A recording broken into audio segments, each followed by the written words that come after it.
c'est parti. Eh bien, bonjour tout le monde. Je me présente. Moi, c'est Sarah. Je vais laisser mes collègues se présenter. Bonjour, moi je m'appelle Audrey Desjardins.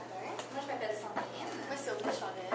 Moi, c'est Diana Velasquez. Nous, on est en technique de travail social. Puis aujourd'hui, on est venu vous faire une petite rencontre d'informations sur la gestion du stress.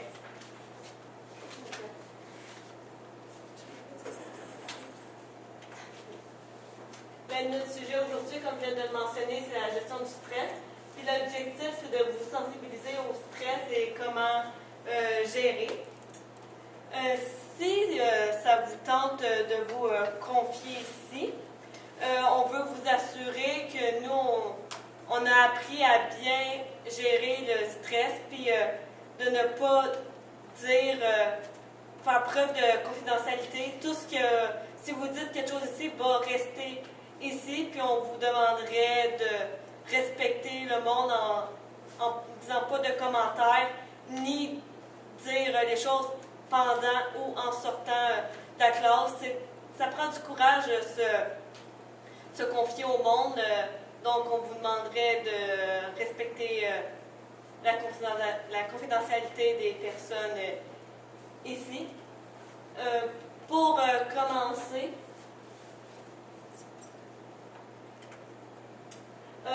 commencer, Audrey Charette va vous faire une petite définition du stress. Après, Sandrine va clarifier des causes du stress. Après, c'est Audrey Desjardins qui va vous expliquer les conséquences du stress. Après, Sandrine va revenir avec la différence entre l'anxiété et le stress. Après, Audrey et moi, on va vous donner quelques techniques pour gérer le stress. Après, Diana va vous donner les bonnes habitudes pour ne pas être stressée. Et après, Audrey va vous revenir avec une petite conclusion. Et si le temps nous le permet, on va vous poser des questions, puis on a un beau tirage à faire. Je vous souhaite bonne rencontre. Merci d'être présent. Et si quoi que ce soit que vous ne comprenez pas, levez votre main. Ça va nous faire plaisir de vous répondre à vos questions. Si vous avez peut-être des tranches de vie, ne pas gêner de juste dire des commentaires. Donc, je vous souhaite bonne rencontre et merci d'être présent. Je laisse la parole à Audrey. On a une petite vidéo à vous montrer avant de vous expliquer c'est quoi le stress. Mettre une touche d'humour. Ouais, c'est une petite touche, une petite publicité quand même assez comique, humoristique. Pourquoi ça fonctionne? C'est quoi? Ça fonctionnait pas une vidéo. Ouais.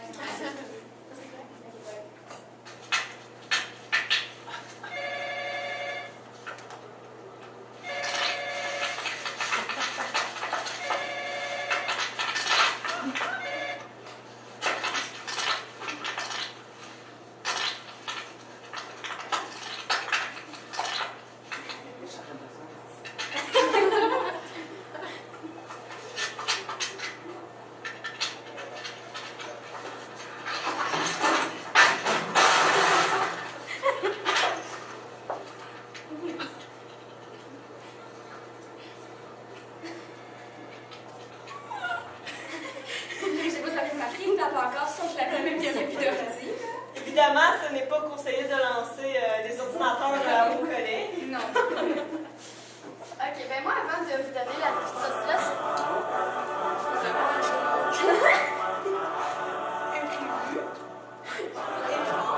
je pensais que j'étais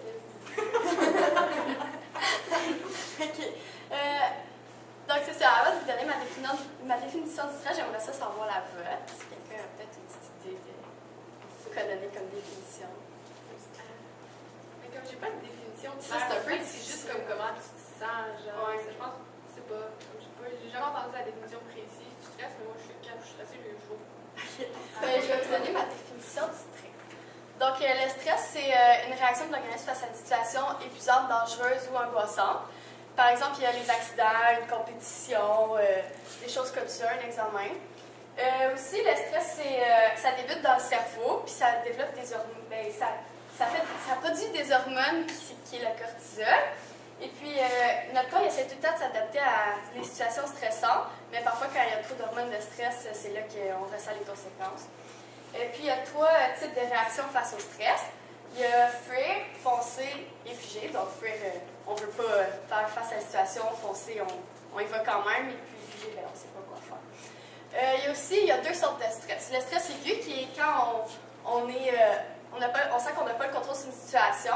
Et puis, c'est là que, tu sais, par exemple, qu'on est devant un grand nombre de personnes, puis on fait un discours, on ne sait pas comment les personnes vont réagir, qu'est-ce qui peut se passer. Donc, c'est là qu'on peut être vraiment stressé. Il y a aussi le stress chronique, qui est quand on est trop souvent mis à l'avant d'une situation qui est trop stressante. Donc, chaque fois qu'on est dans une situation semblable, on est stressé. Donc ensuite, pour rajouter avec ce qu'Audrey disait, c'est que les hormones de stress sont sécrétées quand il y a des situations stressantes, peu importe ton âge, ton statut, ton origine, ton revenu, ton niveau. Donc le stress, ça peut autant aller à un enfant, à un adulte ou une personne âgée.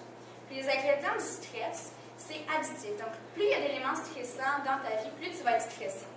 Ce qui est peut-être pire que le stress, moi je vous dirais, c'est d'anticiper une situation qui est stressante. Parce que juste le fait de ruminer l'idée d'une situation qui peut être stressante, mais là tu penses au pire.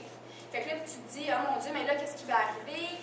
Tu penses tout le temps que ça va être une situation extrême qui va arriver, mais le nombre de fois où est-ce qu'on s'est dit, mais finalement, c'était pas si pire que ça, j'ai capoté pour rien. Je pense qu'on s'est déjà tout dit ça. En tout cas, moi personnellement, je me suis déjà dit ça. Donc ça, c'est une raison pour laquelle j'avais anticipé, c'est parce que je stressais beaucoup. Puis il y a des facteurs qui déterminent notre réaction au stress. Parce que notre voisin ne va pas réagir de la même façon que nous à un stress. Ça dépend de notre génétique. Donc la façon comme on est fait, de nos expériences pendant l'enfance, de la personnalité. Aussi, ça peut varier selon ton environnement et ton niveau de santé. Par contre, ce que je pourrais dire, c'est que les ingrédients du stress, ce qui peut nous faire stresser, c'est universel. Donc, il y a une petite recette quand même assez facile pour savoir qu'est-ce qui cause le stress. Donc, c'est un sentiment, la première, c'est un sentiment de perte de contrôle. Donc, on sent qu'on a peu de contrôle sur la situation. Je vais vous donner un exemple. Par exemple, tu habites en campagne, tu as un rendez-vous dans le centre-ville. Tu pars, tu t'en vas sur l'autoroute, là, soudainement, il y a un méga accident, gros bouchon, tu sais que tu vas arriver en retard, tu as ça qu'il y a un hélicoptère qui vient te chercher, mais tu peux rien faire parce que tu es bloqué là. Et là, tu commences à anticiper et voir le pire qui pourrait arriver, mais finalement, c'est arrivé quelques minutes en retard. Ensuite, tu as de l'imprévisibilité. Donc, c'est quelque chose de complètement inattendu. Tu ne pensais jamais qu'il allait arriver. Par exemple, si tu as un enfant, tu le fais garder en garderie, puis là, la garderie dit qu'elle va aller en grève, mais tu ne sais pas quand, pour combien de temps. Donc là, c'est imprévisible, tu dois avoir des alternatives, des plans B. Donc, ça peut te créer un petit stress. Ensuite, tu as un élément de nouveauté. Donc, c'est quelque chose que tu n'avais jamais pensé. C'est quelque chose de nouveau, que tu n'avais jamais expérimenté. Par exemple, au bureau. Ton téléphone que le bureau te prête, c'est un BlackBerry, mais là, il décide de changer de compagnie à Apple. Tu dois apprendre comment ça fonctionne, mais tout en gardant ton rythme de travail à la normale. Donc là, il faut que tu te rattrapes, là, ça peut te stresser. La dernière cause universelle du stress, c'est l'ego menaçant. Donc, nos compétences et notre ego sont mises à l'épreuve. Donc, on doute de nos capacités. Fait que là, tu te demandes, mais voyons, est-ce que je travaille bien, est-ce que je fais bien ça, le monde doute de moi. Donc, ça peut être un facteur qui fait qu'on stresse. Puis, un truc vraiment facile, c'est écrit en gros, c'est ciné. Donc, comme cinéma, mais là, tu enlèves le MA, donc ça fait ciné. Donc, pour perte de contrôle, imprévisibilité, nouveauté, menace à l'ego. Donc, ça, c'est un petit peu pour ça. Moi, je vais vous parler des conséquences. Dans la vie, il y a des bons stress puis il y a des moins bons stress, dépendant des diverses situations où on est stressé. Dans la vie, il est important d'avoir un certain stress, car le stress peut nous provoquer, le bon stress peut nous provoquer en nous des sentiments d'adrénaline. Mais les mauvais stress, c'est ceux qu'on essaie d'éviter, qu'on essaie de prévenir au lieu de guérir. Les 3 types de prévention pour le stress, c'est de se souvenir des expériences passées qu'on a vécues pour essayer d'en tirer une leçon des événements passés, de se préparer à vivre un autre stress dans diverses situations, puis d'appliquer des solutions, des techniques pour essayer de mieux y faire face la prochaine fois. Le stress, tout le monde peut en être victime. Puis, malheureusement, puisque les responsabilités des citoyens augmentent au fil des années. Le stress est de plus en plus présent dans la vie des personnes. Puis, le stress négatif, c'est ce qui n'est pas bon pour la santé. Ça va avoir des impacts sur la santé physique, mais aussi sur la santé mentale. Puis, c'est prouvé qu'il y a environ 60% des visites chez le médecin dont la cause, c'est le stress. Donc, c'est quand même assez volumineux, puis ça prouve vraiment que le stress est vraiment bien présent dans notre société. Puis, le stress qui est négatif, qui est jumelé avec des contextes familiaux, environnementaux, héréditaires et personnels, peut vraiment créer des effets néfastes au niveau de la santé mentale ou physique. Ça peut créer des problèmes au niveau dermique, ça peut causer de l'eczéma, des petits boutons, de la rougeur. Au niveau cardiovasculaire, ça peut causer des problèmes d'hypertension artérielle. Au niveau cognitif, des troubles de mémoire. Au niveau pulmonaire, exemple de l'asthme, respirer, avoir de la difficulté à respirer. Au niveau psychique, le stress peut engendrer par la suite, lorsqu'il est à un certain niveau, troubles anxieux. Ça peut aussi avoir des impacts au niveau neurologique, avoir plus de maux de tête fréquents. Au niveau immunologique, qui consiste à avoir des infections au niveau du système immunitaire plus fréquent. Puis au niveau gastro-intestinal, qui pourrait créer des ulcères. Donc là, je vais faire juste une petite parenthèse sur l'anxiété, parce que c'est deux problèmes qui sont quand même assez liés. L'anxiété, c'est un sentiment de tension, de malaise, de terreur. On peut se sentir nerveux, nerveuse, se stresser, on peut être inquiet. Je ne sais pas pour vous, mais est-ce que vous vous êtes déjà senti inquiet, nerveux? Je ne sais pas pour vous. Parce que, en fait, ces sentiments-là, c'est normal, c'est une réaction au stress. Par contre, il faut faire une différence entre l'anxiété qui est normale et l'anxiété qui est anormale. Ce que je veux dire par là, c'est que l'anxiété normale, c'est quand c'est bien toléré par la personne. Donc, on ne l'aperçoit pas comme une souffrance excessive, donc ça n'atteint pas notre physique ou notre psychologique. Donc, on peut bien la gérer. Puis, c'est considéré quand même comme une émotion utile. Par contre, là où c'est que ça devient anormal d'avoir de l'anxiété, c'est quand on ne veut pas. C'est pas sur un événement précis. Ça devient permanent tout le temps sur n'importe quelle situation, comme par exemple traverser la rue. Habituellement, on ne ressent pas de l'anxiété, mais là, juste sortir de chez toi, traverser la rue, quelqu'un d'anxieux peut se dire, oh mon Dieu, vas-tu avoir un auto? Vas-tu avoir un auto? Qu'est-ce que je vais faire? Donc ça peut être de l'anxiété anormale. Donc, c'est une souffrance qui devient psychologique et physique. C'est jugé nocif parce que des fois, ça peut faire apparaître des troubles anxieux. Par exemple, la phobie sociale. Donc, ça, c'est éviter les situations sociales. Par exemple, être dans une grande foule, aller à l'épicerie, il y a beaucoup de monde, tu veux éviter d'avoir des contacts. Des troubles de panique. Donc, ça, c'est des attaques de panique. Donc, tu respires fort, tu es étourdi, ton cœur bat très vite. Donc, c'est ça. Ça arrive souvent quand on se sent stressé. Ensuite, une phobie spécifique. Je pense qu'on sait c'est quoi une phobie. Je veux dire, c'est quand, par exemple, on a peur des araignées. C'est une peur qui est excessive. Il y a d'autres phobies aussi, prendre l'avion, ça peut être n'importe quoi, une phobie. Ensuite, tu as un TAG, qui est le trouble d'anxiété généralisée. Ça veut dire que tu t'inquiètes excessivement pour tout pendant plus de 6 mois. Ensuite, tu as un TOC, qui est un trouble obsessionnel compulsif. Est-ce que vous connaissez un TOC? Par exemple, des exemples de TOC. Lavage de main. Tu peux aussi avoir tout le temps se brosser les cheveux, tout le temps regarder dans son visage. Ça peut être comme ceci, donc c'est des compulsions, c'est être obsédé par quelque chose. Tu as aussi le trouble de stress post-traumatique. Donc ça, c'est une forme d'anxiété qui est liée à un événement passé. Ça peut être quand tu étais plus jeune, ça peut être il y a 3 mois. Donc, par exemple, tu t'es fait agresser quand tu étais plus jeune, ou sinon, un autre exemple quand même assez fréquent, un accident de voiture, ou sinon tu étais dans les forces d'armée canadienne, peu importe quand tu étais armée, puis tu étais en Afghanistan quelque part, et là, tu revois des images de quand tu étais là-bas, puis ça peut créer un stress. Il y a aussi les pluies environnementales. Oui, surtout les ventilateurs. Là, tu passes à un hélicoptère, puis ça peut refaire. Tu peux avoir un flashback d'une scène qui n'était pas nécessairement agréable à vivre. Puis ensuite, un autre trouble anxieux, c'est l'angoisse de séparation. Ça, c'est quand tu as une crainte excessive d'être séparé par un de tes proches. On va vous montrer une vidéo du ministère de la Santé et des Services sociaux sur les troubles anxieux. ça va peut-être aider à plus comprendre ce que c'est. Douzième, pas le choix de prendre l'ascenseur. Une fois que le caissier est sûr, je vais rester prise. Il ne s'ouvrira jamais. Je suis pas capable.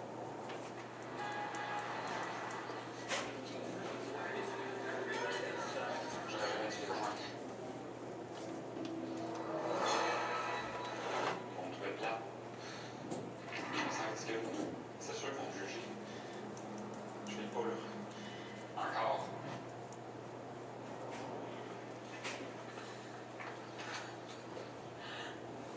Qu'est-ce qui se passe? Mon cœur.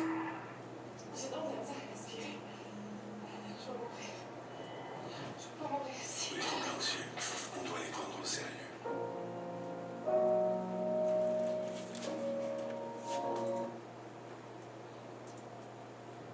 Donc, cette vidéo vous démontre les différents troubles anxieux qu'il peut avoir dans la société.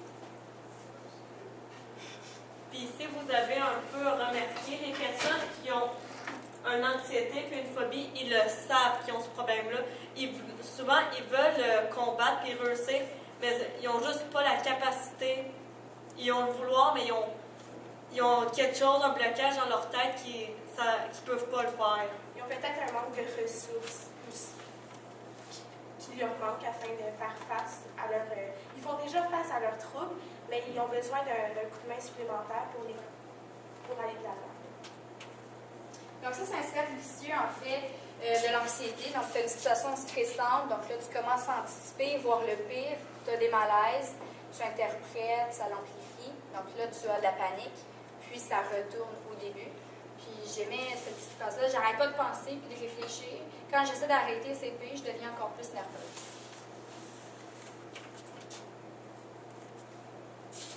Salut, moi je vais vous parler des bonnes habitudes à prendre pour prévenir le stress. La première, c'est une bonne alimentation. Qu'est-ce que vous croyez que vous devrez inclure dans votre alimentation pour prévenir le stress? Est-ce que quelqu'un ici... Crème glacée. Non,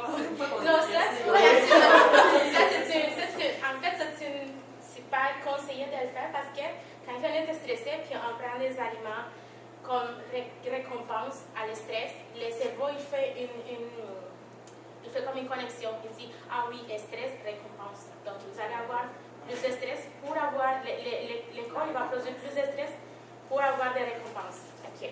Bon. Vous avez des fruits et des légumes. Oui, ça c'est une bonne habitude. En fait, les grains entiers sont très conseillés parce qu'ils contiennent des huiles qui sont bonnes pour le corps. Des aliments réconfortants, vous pouvez prendre un verre de lait. En plus d'avoir du calcium pour les os. Le calcium stabilise et détend les vaisseaux sanguins. Et puis, ainsi, il soulage les artères. Et puis, il les protège des mauvais effets qui causent le stress. Et puis, un autre aliment qui est conseillé de prendre, qui est prouvé par les scientifiques, c'est la dinde.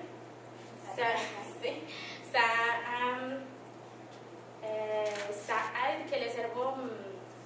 je vais vous le lire. On va en manger beaucoup pendant le Pour avoir des idées claires sans éprouver d'anxiété, les spécialistes recommandent les sandwichs à la dinde sur pain de blé entier. Les protéines de la dinde aident l'organisme à produire de la dopamine et de la norépinéphrine qui accélèrent le processus mental. Les protéines étant plus lentes à digérer que les glucides, elles calment mieux l'appétit.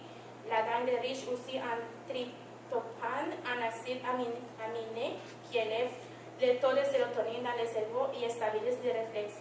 Et on l'a vu plus haut, les bienfaits du sélénium dans les grains entiers du pain. Donc, en fait, ce que ça fait, ça accélère le processus du cerveau pour traiter l'information. Et puis, quand les personnes sont stressées, le cerveau travaille plus vite pour contrarrester les mauvais effets du stress. Et les fruits, comme Jean-Michel l'avait dit, et puis les légumes. L'activité physique est aussi une très bonne habitude d'apprendre. Elle donne une sensation de bien-être immédiat dans les heures qui suivent la pratique d'un effort.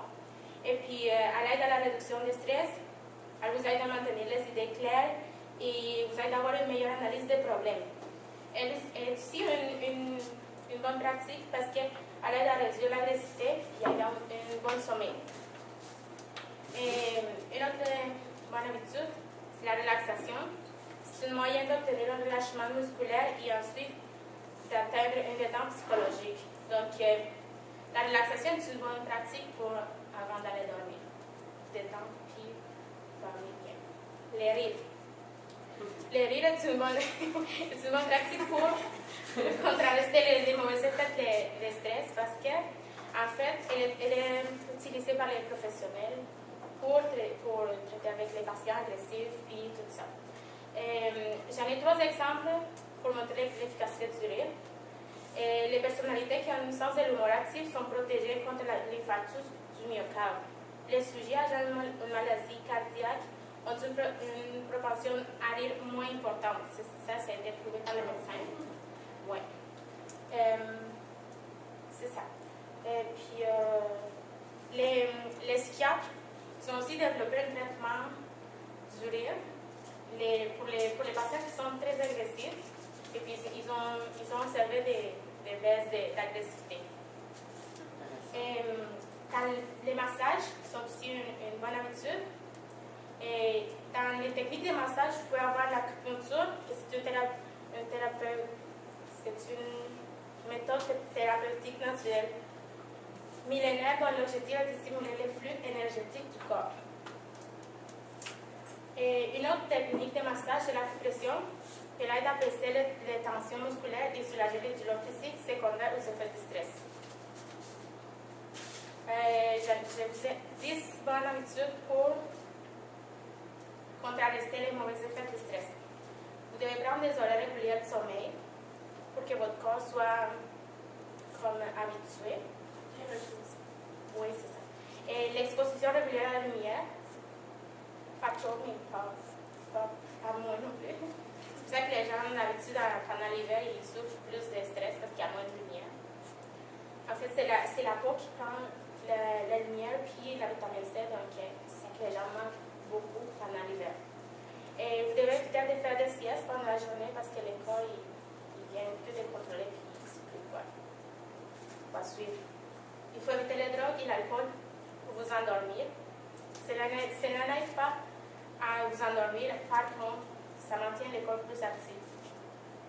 Ne restez pas dans votre lit tant que vous n'avez pas de sommeil, parce que le corps va faire encore comme avec la récompense, il va penser que le lit n'est pas pour dormir. Quand vous êtes fatigué, puis ça, c'est une bonne habitude, vraiment, je vous la conseille parce que je l'ai pratiqué. Moi, je souffrais beaucoup d'insomnie. Je me suis même allée voir mon médecin. Puis, à un moment donné, j'ai commencé mes études, puis j'étais tellement fatiguée, tout le temps, mais j'étais fatiguée. J'avais mes horaires chargés, j'avais ma fille, j'avais les garderies, j'avais l'école, je suivais plein de choses. Quand je finissais ma journée, je finissais fatiguée. Et avant ça, j'étudiais dans mon lit, puis je ne m'endormais pas dans mon lit. Donc, il arrivait 1h, 2h du matin, je n'étais pas encore endormie. Mais après, quand je commençais l'école, puis que je travaillais, je changeais d'école, j'arrivais tellement fatiguée qu'à 8h, 9h, j'arrivais dans mon lit, puis je m'endormais. Maintenant, j'arrive pour étudier à la maison, puis je m'assois dans mon lit. Je ne suis plus capable. Je m'endors quand j'arrive dans mon lit, je m'endors. Je dis, qu'est-ce qui m'arrive là? Avant, j'étudiais dans mon lit, mais maintenant, à cause que je me suis habituée à peu près pendant 1-2 mois, je n'arrive plus à étudier dans mon livre. Je m'endors. Puis c'est même pas... je ne le fais pas exprès. Je m'assois pour étudier avec mon ordinateur, toutes mes choses, puis je m'endors. OK, donc ça, c'est prouvé. Et ne regardez pas l'heure pendant la nuit parce que votre corps et votre cerveau se mettent à faire des calculs. Et puis là, on se dit, ah oui, c'était l'heure, je ne me suis pas endormie encore, puis il me reste... Et on fait des calculs. Il me reste 3-4 heures à dormir. Oh my God, j'ai plein de choses à faire. Demain, je n'ai pas le temps, je suis fatiguée, je n'ai pas le temps de me reposer. Bon, ce n'est pas une bonne habitude. Et pas trop stimulant pendant la journée parce que votre corps va être encore actif puis vous n'allez pas vous endormir. L'atmosphère de votre chambre est une doit être favorable au sommeil. Vous pouvez mettre une lumière douce et les essences. Et maintenant, il y a une technique qui est très utilisée, c'est l'aromathérapie. Pour vous endormir, pour vous détendre, ça enlève beaucoup le stress. C'est une très bonne habitude aussi. Vous faites juste mettre une lumière douce, vous mettez une essence de votre pouce. Et puis ça, c'est quelque chose de vraiment bon. Vous vous réveillez comme un roi. Et les repos, loisirs, l'activité physique, dans la juste mesure, puis les habitudes alimentaires. Donc, ça résume en fait plusieurs habitudes que vous avez à prendre pour prévenir toutes les mauvaises causes de stress. Je vous laisse avec mon ami. Pour continuer dans la même lignée que Diana, je vais vous parler des techniques. Est-ce que vous, dans l'assistance, vous connaissez des techniques particulières qui vous aident à gérer votre stress? Oui. Mais moi, j'écoute la musique. Comme je me concentre sur ma musique, puis là, j'arrête de penser. C'est une bonne technique. C'est une des techniques. La visualisation de se convaincre que ça va bien aller. De regarder plus dans la positivité. Des bains chauds. Ah oui, vous allez avoir l'opportunité de gagner du sel pour détendre les muscles. C'est ça dépend des muscles. Moi, ça me fait penser. Je suis en même chose. Mais les sels d'œuf sont vraiment conseillés pour mettre dans l'eau, dans le bain, quand vous prenez un bain chaud. Ça détend les muscles, puis c'est recommandé par les massothérapeutes. OK. Donc, il y a plusieurs techniques pour dans le fond, prévenir le stress. Ce sont en fait des stratégies d'adaptation. Il y a les exercices de détente musculaire qui, dans le fond, qui détend le corps, dans le fond, qui consiste à faire le vide complètement. Je vais vous inviter à faire un exercice avec moi. Je vous invite à placer votre doigt à un pouce ici. Est-ce que vous sentez un creux? Il y a un creux dans votre front. Ça a l'air plus creux. Plus creux, comme ici. J'ai pas de creux. Voilà, Au milieu du front. Au milieu du front, oui. Puis vous devez fermer vos yeux, puis puis faire des rondes dans les sens des aiguilles d'une montre. Mais là, vous n'allez pas vous sentir tout de suite détendu, là, ça prend peut-être plus de temps. Puis dans un endroit seul, dans un endroit genre plus confortable qu'une salle de classe assise sur une chaise. Oui. Est-ce c'est parfait. Est-ce que ça détendait un peu vos muscles du visage et du front? On peut voir que ça peut faire mal. Surtout quand tu es stressé, ça peut être une bonne technique à adopter. Je vais vous en demander d'en faire une autre avec moi qui consiste à faire le déroulement de la colonne, qui est aussi pour détendre les muscles du corps, faire un vide pour se centrer sur soi-même. Donc, si vous voulez bien vous lever, je vais travailler un peu sur ma tête. Vous devez, oui, vous pouvez bouger un peu. Ça consiste, dans le fond, à pencher sa colonne, mais vertèbre par vertèbre, dans le fond, jusqu'à temps qu'on soit rendu complètement par terre. Puis on fait la même chose, mais pour remonter vers le haut. On est protégé par la CSST. On va faire ça lentement, sentir chaque vertèbre se retirer vers l'avant. Mais viens, on va commencer.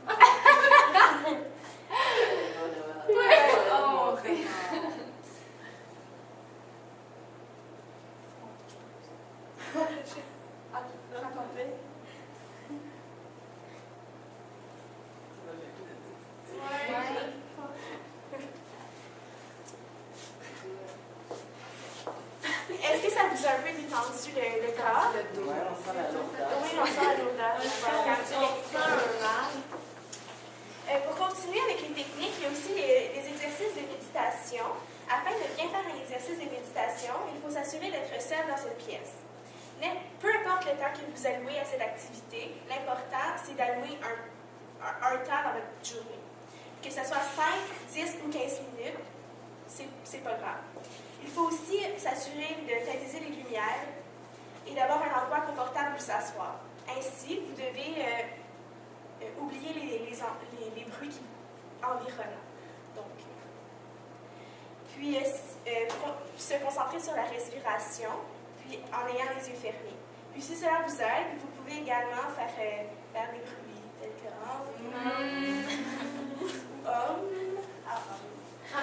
puis, toujours en descendant le ton de la voix. Une autre technique qui est tellement bonne pour la gestion du stress, c'est la visualisation. Puis afin de bien visualiser, on doit s'assurer que ce qu'on visualise, c'est positif. Par exemple, dans mon cas, parce que je suis étudiante, avant de faire un examen, je pourrais me dire que j'ai confiance puis que je pense que mon examen va bien se passer parce que je sais que j'ai fait tout ce qui est en mon pouvoir pour réussir. Parce que dans le fond, ce qui est important, c'est de faire les efforts nécessaires parce que personne n'est parfait. Aussi, si je peux rajouter à la visualisation, moi, on m'a déjà expliqué aussi, si ton stress est vraiment trop intense, mais tu vois l'image dans ta tête, imaginez-vous un panneau de stop pour vraiment bloquer l'image de « OK, arrête, OK, là, dès que tu vois le panneau de stop, ben OK, tu te dis « OK, je peux passer à autre chose », puis continuer votre journée quotidienne. Il y a également l'hypnose qui pourrait être une bonne technique à adopter. Est-ce qu'il y a des gens dans la salle qui connaissent Mesmer? Bon, dans le fond, dans la société, il y a plusieurs personnes qui pensent que le stress, que l'hypnose, pardon, c'est un peu comme déformé. Les personnes ont peur d'aller se faire hypnotiser parce qu'ils pensent que tu deviens dans un état d'inconscience. Mais au contraire, lorsque tu te fais hypnotiser, tu tombes dans une relaxation profonde dans laquelle on peut toujours percevoir ce qui nous entoure avec lui. Puis ça permet vraiment de se centrer sur soi, puis de se détendre, vraiment de faire le vide. Puis une séance d'hypnose commence toujours par un moment de détente, puis de relaxation. Puis la personne qui hypnotise conseille toujours de détendre ses muscles, puis de respirer calmement et régulièrement. Ça ressemble un peu à la relaxation, je vous dirais. Puis il y a également, comme Diana vous l'a mentionné tout à l'heure, le massage. Ça peut être aussi une technique, parce que le massage aussi consiste à détendre et lutter contre les tensions liées au stress. Le stress est souvent marqué par des muscles tendus, donc le massage pourrait détendre tous les muscles du corps. Puis les douleurs associées à celles-ci.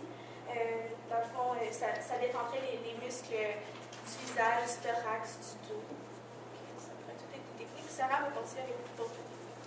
Désolée, moi, je ne veux plus trop suivre la diapo. Je vais y aller avec des ceux peut-être un peu plus faciles, puis je vais finir avec la dernière, selon moi, qui est la plus difficile. Donc, on l'avait dit aussi dans la classe, une qui est beaucoup utilisée, c'est écouter la musique. Parce que souvent, dans notre musique qu'on aime, on peut ressentir nos propres émotions ou on se concentre juste sur la musique qu'on aime. Vous pouvez le chanter, le crier. Ça dérange pas. Ça vous fait vous concentrer sur les paroles, sur les sentiments de la musique.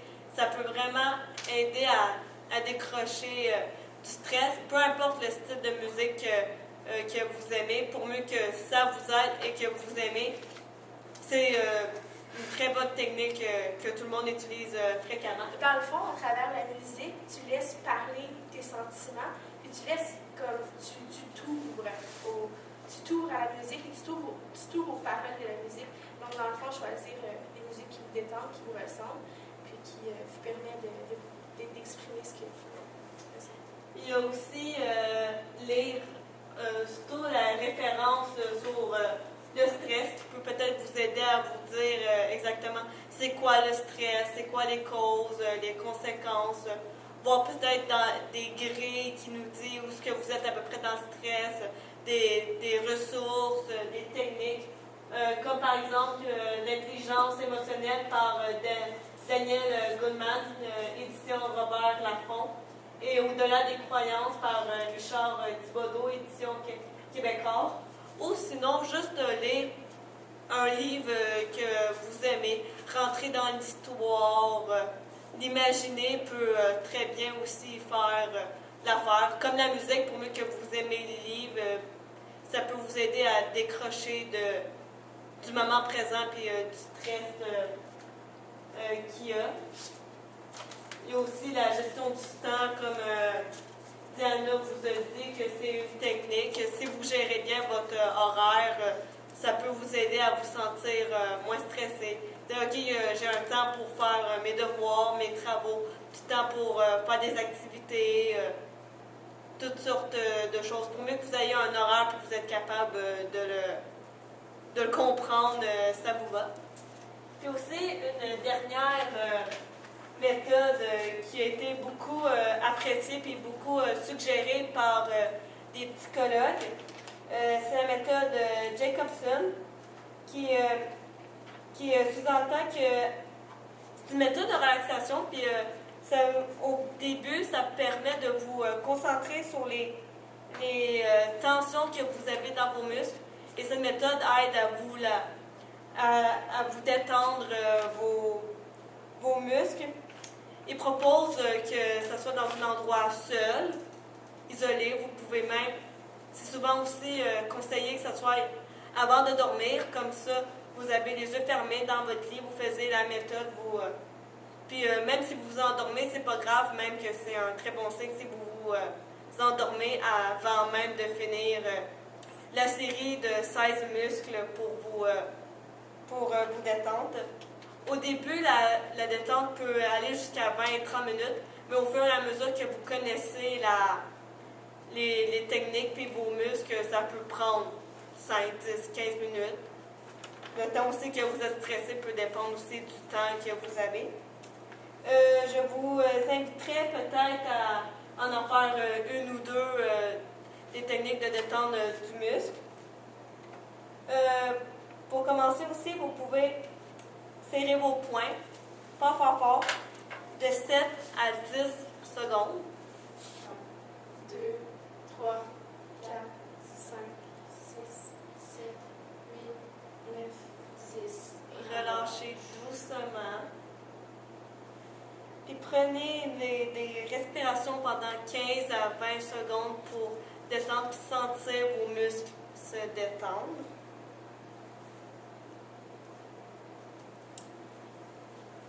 Il y en a une aussi qui est plutôt drôle à faire, c'est tendez les muscles de notre front. Ça consiste à lever les sourcils le plus haut possible, encore pendant 7 à 15 secondes.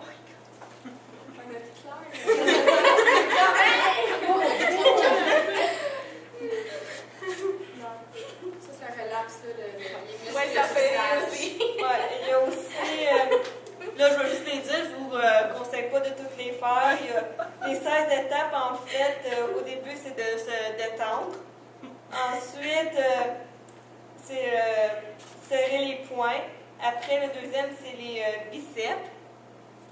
Après, c'est les triceps. Après, c'est les muscles du front que je viens de vous mentionner.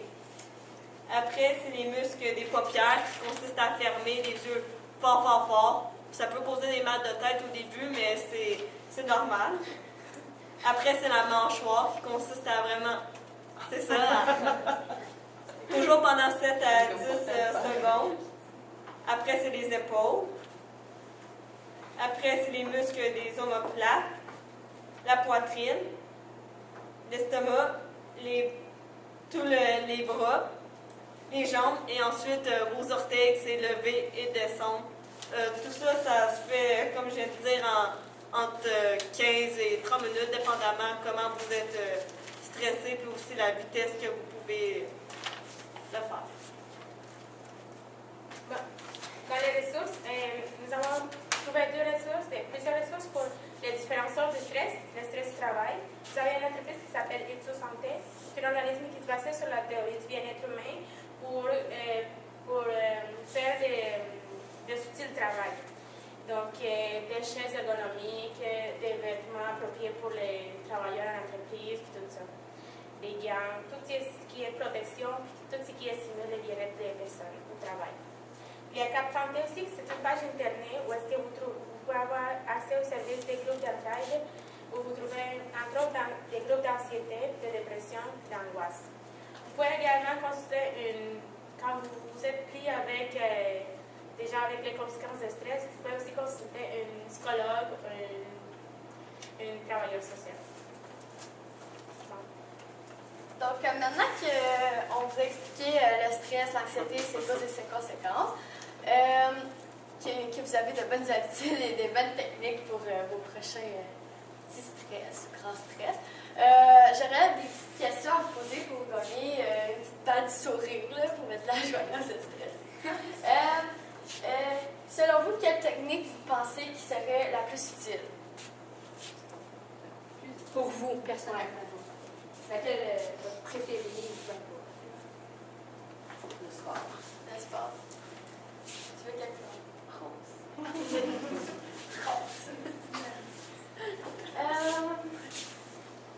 Qui est-ce qui peut être stressé?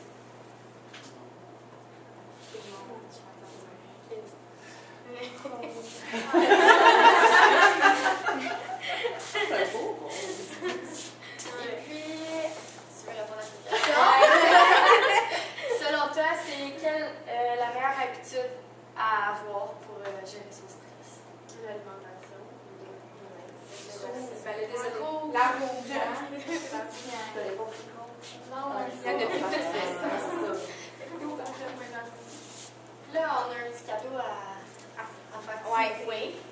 Ok. En fait, on a tu sais, d'Epsom qui relaxe les muscles. On a une huile pour massage professionnel.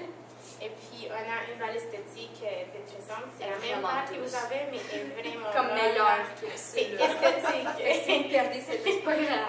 Elle est vraiment douce, puis elle aide beaucoup. Elle est vraiment à la texture aussi. Donc, pour les faire intéressant, on va faire un tirage, puis on va faire des 1 à 10. Ouais, donc je suis de 1 à 10. Pour que ça soit Ok, je laisse ça à ta fille. Je veux faire le lait. Oui, c'est ça là. Je pense à un chiffre. La bonne magie. Cool. Ça, c'est un bon chiffre. Ok. On va commencer. Visualise. Oui, c'est ça.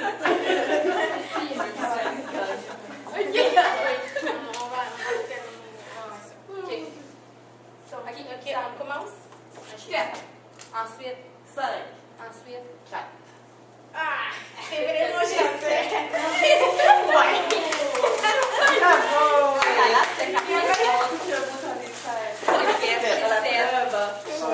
Dans le fait, ça va bien. T'as gagné. C'est que je suis mal chanceuse avec le 7 d'habitude. Je vais prendre mon chiffre. Pour terminer, on aurait peut-être une petite évaluation à vous faire remplir. On avait fait 20 copies, donc évidemment. Tu garderas les 17 autres copies pour recyclage.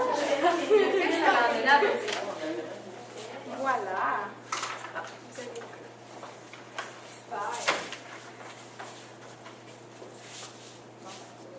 Donc, merci beaucoup pour votre Oui. Mais avant de venir, si vous avez des questions ou des commentaires en même temps que vous remplissez la petite évaluation. Genre n'importe quoi, vous pouvez être honnête. Non, d'accord. Même des insultes, ça ne nous dérange pas. Ok, moi je suis pas capable. Ah, tu veux Ça va, Ah, ok, ben ça va être c'est correct.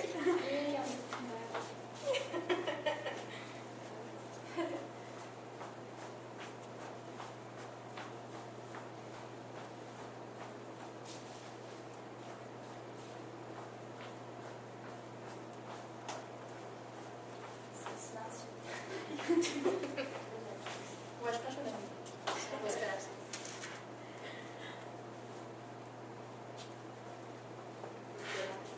Je pense que je vais la casser.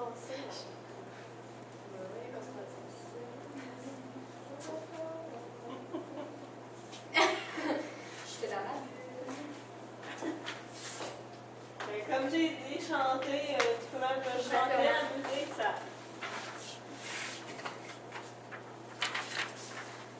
Moi, j'aime ça les faire améliorer. Oui, c'est parfait. Oui, oui, le travail.